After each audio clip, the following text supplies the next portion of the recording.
ଆମ ଦେଶରେ SC ST ଯଦି 8 କ୍ଲାସ୍ ବି ପାସ୍ କରିଥିବେ ତେବେ ସେମାନଙ୍କୁ ଚାକିରି ମିଳିଯାଉଛି।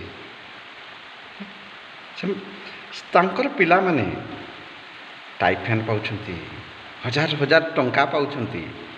କିନ୍ତୁ OBC ଆଉ ଜେନେରାଲ ଏମାନେ କ'ଣ ସରକାରର କ'ଣ ଅପରାଧ କରିଥିଲେ? କହିପାରିବେ ସରକାରର କ'ଣ ଅପରାଧ କରିଥିଲେ ସେମାନେ?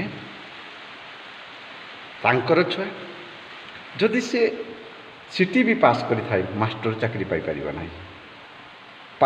ନାହିଁ। ଯଦି ସେ ଯେତେ ବି ପାଠ ପଢ଼ୁନା କାହିଁକି ତାଙ୍କର ପିଲା ଚାକିରି ପାଇବନି କି ଟାଇଫେନ୍ ପାଇବ ନାହିଁ। ଏସବୁ କାହାର ଭୁଲ? ସରକାରର ଭୁଲ। ST SCରେ ଯଦି 8 କ୍ଲାସ୍ ବି ପାସ୍ କଲା ତ ସେ ପୋଲିସ ଚାକିରି ପାଇଗଲା।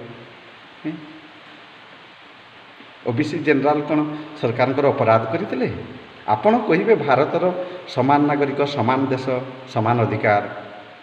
ଆଜି ଏମିତି କ'ଣ ପାଇଁ ହୋଇଛି କୁହନ୍ତୁ ନା? ତାଙ୍କର ଜମିବାଡ଼ି ବି କିଣିପାରିବେ ନାହିଁ କି ସେମାନେ ଆମ ପାଖରୁ ନେଇପାରିବେ। ତାଙ୍କର ପିଲା ସ୍କୁଲରେ ପାଠ ପଢ଼ିଲେ ଅଧିକା ନମ୍ବର ପାଇବେ। ଏ କେଉଁ ଦେଶର ନୀତି? ସବୁ ମୂଳ କାରଣ ହେଉଛି କଂଗ୍ରେସ। ଏ କଂଗ୍ରେସ ଆଜି ଏଇସବୁ ବୁଦ୍ଧି କରିଛି। ବୁଝିପାରୁଛନ୍ତି? ଜୟ ଜଗନ୍ନାଥ।